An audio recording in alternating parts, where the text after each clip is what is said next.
Two men journey to the bars and restaurants of Scandinavia to find amazing beers, always with the same question. Hey, what's on tap? It's time to find out.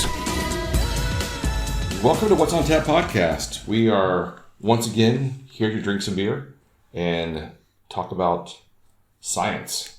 Science? Oh, Science! I have so much to say about science. Woof. Good. I am not unable to talk about science because I am transfixed by these two cans. They are some of the most colorful, psychedelic, seizure-inducing things I've seen in a while. I will say they've really gone all out on both of these. So one is from Omnipollo, which we've had many times in the past, and one is from DankHouse, which is our first time to review them on the show. And I got it because, quite frankly, it was called OOOzie Jacuzzi. Yeah. And I could not pass up that name. I am a sucker for a clever beer name, or just something that's fun to say. But both cans are like neon, pink, purple, green, orange, mayhem. The OOOzie Jacuzzi has some kind of fruit trees growing out of a jacuzzi, but everything is melting. The world is melting. My brain is melting. But we'll get to that one in a short while, because I think we're starting with the Omnipollo PIM. We are going to start with Omnipollo PIM. This is a paleale coming in at 5.6%. And organic farming and organic brewing is the future. Ways of organic citra from Yakima Chief hops on a bed of fluffy organic malts fermented with a beautiful organic yeast. Be in the future. So Enthusiastically crafted at our church brewery on Storegatan 41 in Sundbyberg, Sweden, outside of Stockholm. Okay, so what organic yeast? What else is it? Well, I was going to ask what would be an inorganic yeast, and I'm guessing they're using organic in the way that this is it follows some kind of ethic farming principle. I get organic citra and organic malts because it's there's no pesticides or chemicals that were used in the making of it. Yeah. Organic, sustainable farming. Everyone else uses pesticides in their yeast. The yeast one, though, I'm a little perplexed about. I'm not really sure how you get what would separate organic yeast from inorganic yeast, non-organic yeast. I'm sure there was a clear definition somewhere out there, and then we're just ignorant to how that works. But yeah, that's never something I've thought about before. Is non-organic yeast. Exactly. I assume all yeast is organic in some way. I'm going to start selling products that says no arsenic. Yes, which will be true, but everyone will be thinking, what? Do all the competitors have arsenic in theirs? It's your non-arsenic powder. Yeah, exactly. 100% no arsenic. We promise. Yeah, or we promise. People will start to think, wait a minute, there is arsenic in it. No arsenic and definitely no strychnine. What is he trying to hide? Yeah, you start listing off all the things that's like 100% no cyanide, definitely no strychnine. Exactly. Never had it, never will. And you're like, Agent Orange, not in my product. Yep. And people will try to what? Okay, what has he not mentioned? Yeah, it's like it definitely has that. Yeah, I think this might kill me. Yes. It's what we do have is a ton of red dye number 5, the ultimate carcinogen found in foods. No. This beer looks nice. It's hazy, quite yellowish. It's very much on point for Omnipollo in their hazy style of pale ales and IPAs. It does smell good. It does smell like citra. It does smell very fresh hops. Yeah. Would I say organic? Sure. Oh, sure. It does. I can definitely smell the organic. It does. It smells really, really good. I wish all my beers smelled this good. Let's try. Right. Cheers.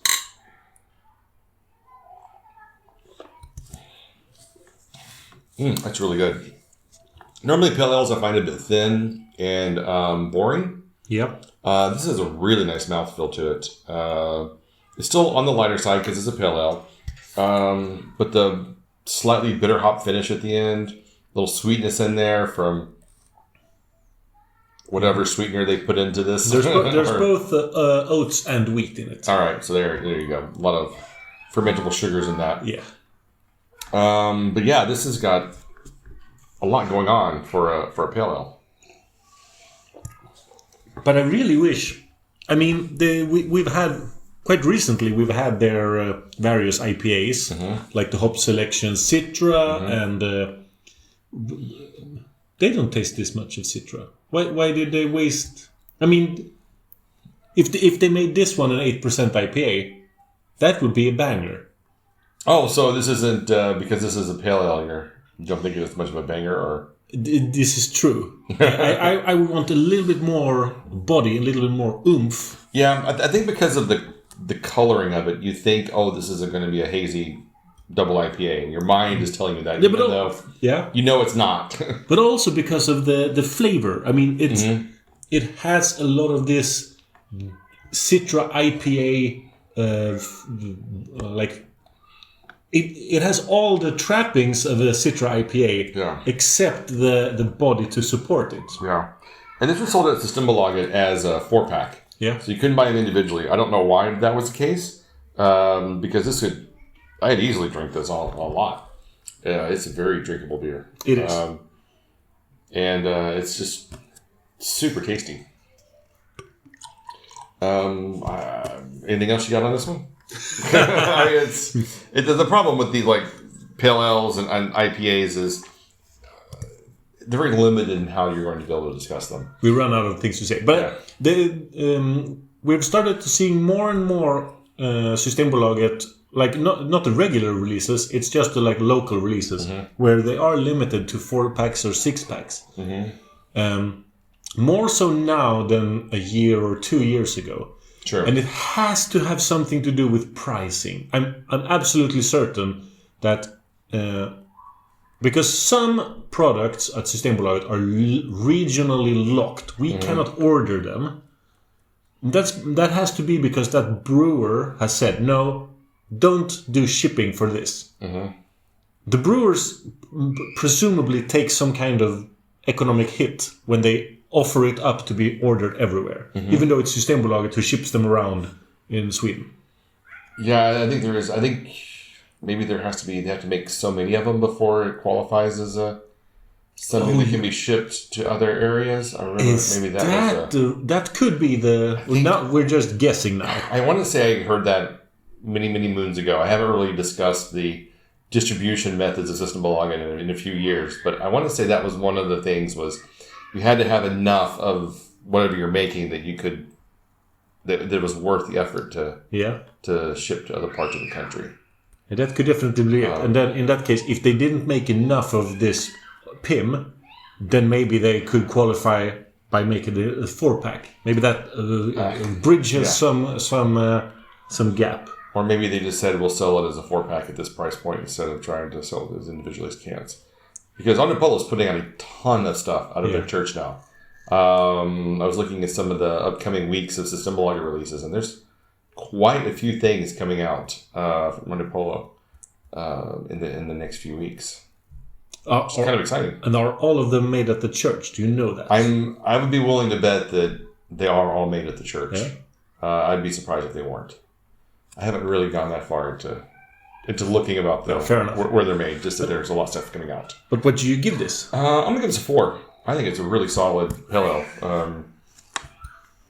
It's super drinkable. I mean, it's got a lot of flavor, and the aftertaste is just really strong and really enjoyable. It's got a nice bitter edge to it that you don't normally get with pale ales. So, yeah, I think it's really good. Yeah, I can agree on a weak 4. But it's thanks to the citra hops. It's really strong hops. Almost to the point where there's just a slight hop burn to it as well. Yes. Yeah, I agree. All right. So what we got next? So from DankHouse, it's OOOzie Jacuzzi.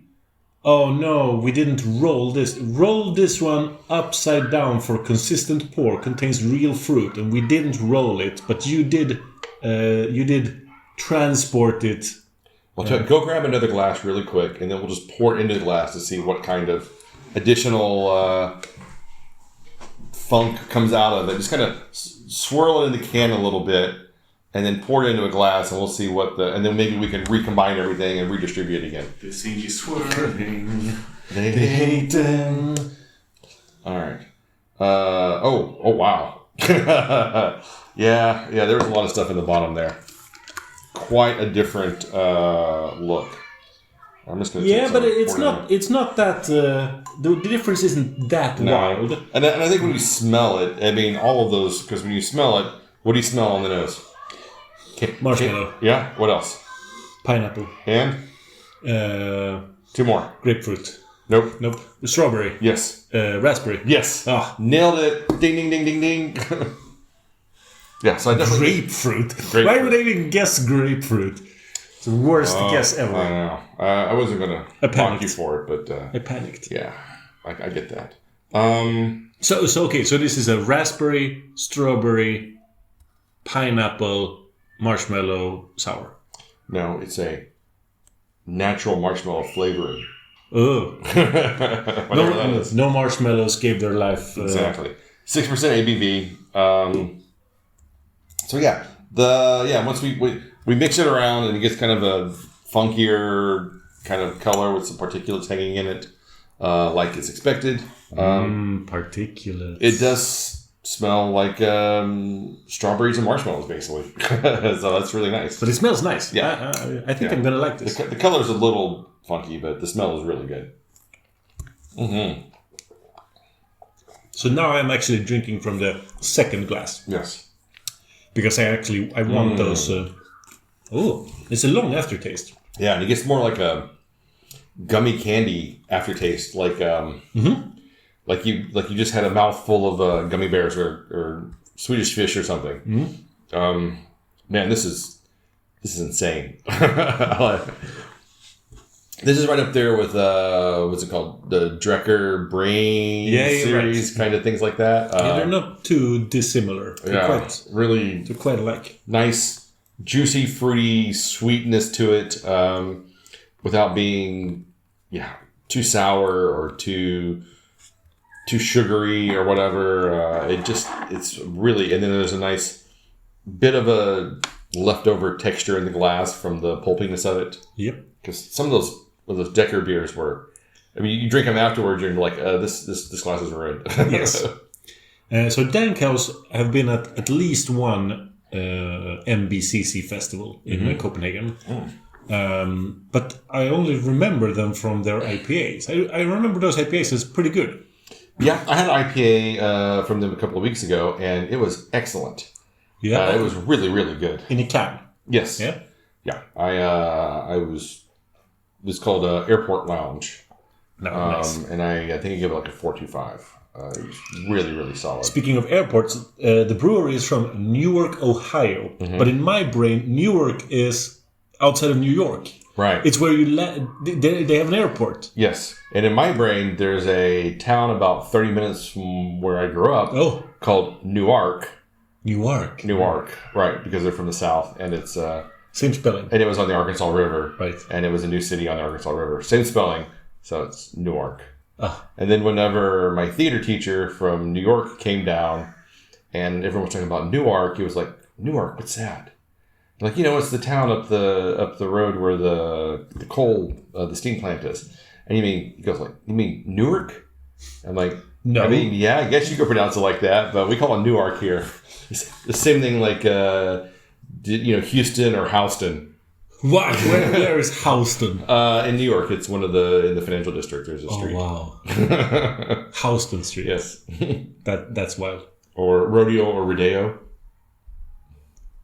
Of course. Yes. Rodeo Drive. This is not my first rodeo. Yeah, exactly. Ooh, bougie. How fancy of you.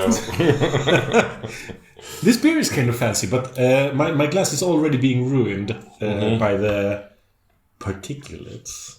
I'll try without the particulates and see if you can tell a difference. It's a worse beer without the bottom dredge. You really need it. Yeah, I'm sure it provides the texture and the mouthfeel that the beer needs. Yeah. Otherwise, it'll probably be a little watery, I would think. A little watery, but it also lacks flavor.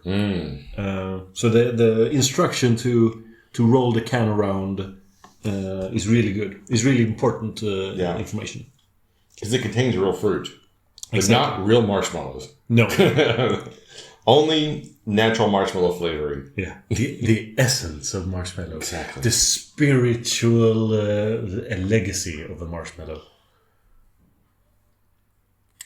But there is marshmallow in the actual flavor. It's very, very marshmallow, I would say. This is a lot of fun. I am going to give this a 4.25. Ooh, I'm definitely at a 4. I might be on a 4.25. I think I need to drink more of it. Oh, good call. You might as well just combine the two together. Now I'm scared to ruin the bottom dredge with the pristine top. I don't blame you. Very likely, if we were just to let these glasses stand here, they would probably start sifting into 2 different. Oh, there would definitely be a top layer and a bottom layer where all the sediment had fallen back down into the glass. That's always a fun thing. I remember, I think I've told the story before, when I was but Fata Morgana used to come in a glass bottle, and you would go to the beer shelves and it had set for too long, and you could see the clear half and half demarcation line where all of the sediment had landed, where the clear watery part is on the top, and it was just like, I don't know. That was like for advertising. That's not the IPA I want. Yeah, it was definitely not the IPA I want. But the can version of Fata Morgana is amazing. I absolutely love it. So, anything else you want to say about these? I'll give it a 4.25. Excellent. Good choice. You can find us online at what'sontappodcast.com, Instagram, Facebook, Spotify, YouTube, and wherever you find podcasts, you can find What's on Tap. So, until next time, Keep drinking it, dum-dums.